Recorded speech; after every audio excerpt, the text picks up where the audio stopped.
So let's now work on this place detail screen, and actually the file should be named place detail. Not a big thing, but it is for a single place, hence I prefer this name.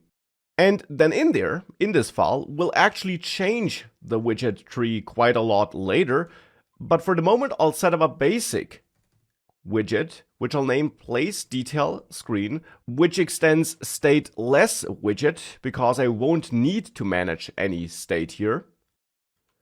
And I then expect to get a place as an input. So using my own place model, to which you therefore also must add an import, of course. And I expect to get that place through the constructor.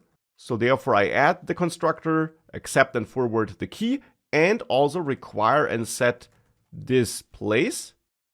And of course the constructor is named place detail screen. And then therefore we can now add the build method and then return our widget tree. And as mentioned, that will change later. For the moment, I'll just return a scaffold widget with an app bar, where I use the built-in app bar widget to set a title, and the title here should be the title of the place for which this screen was loaded, which of course at the moment is the only place data we have, but that will change later. So therefore for now, I'll output a text widget here, where I use my place title like this.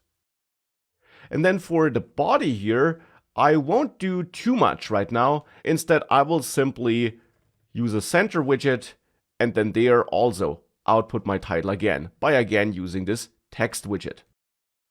So really simple, not a fancy screen right now. That will of course change later. I also will apply some styling here, and for this text here, I'll use the same styling as in my places list Dart file for this fallback text. So we can just copy the style parameter and its value from there and use that in the place detail Dart on that text widget. And with that, I got the base set up. I got this basic screen, which will change later. And now we just have to make sure that we load this screen from inside our places.dart file, so from this screen, if we tap one of our places. And therefore it's actually the places list to where we should go, because there we are displaying those list items.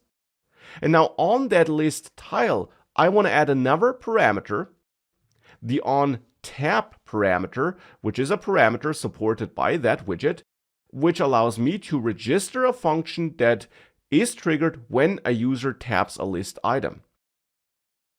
So here I'll use an anonymous function because I will need access to the context, and that is available here in this build method, of course. We get it here. And then we can use navigator of context to push a new screen onto the stack of screens. And of course we again push by using material page route here, getting our builder, where we then return the widget that should be pushed as a screen, and that widget here simply is the place detail screen.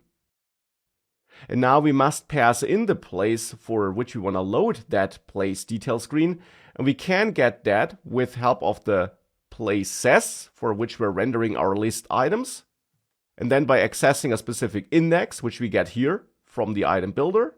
And that then is a single place that should be passed to place detail screen. So that's how we make sure that these items are tappable. And with all that logic added, if we do tap one of these items, we're taken to this place detail screen. And that's all the functionality I want right now. And with that, if I restart everything, we got this basic app here where I can add places like this, and where we can then also tap these places to go to the detail screen. And of course, with that, we're not doing anything new. We're not using any native device functionalities, but we practiced some of the key Dart and Flutter concepts you must know, and some key concepts about which you learned in this course up to this point. And now, in the next lectures and for the rest of this section, we're going to dive into these new features, and you're going to learn how you can use the device camera, or get the user's location, or display a map, and so on.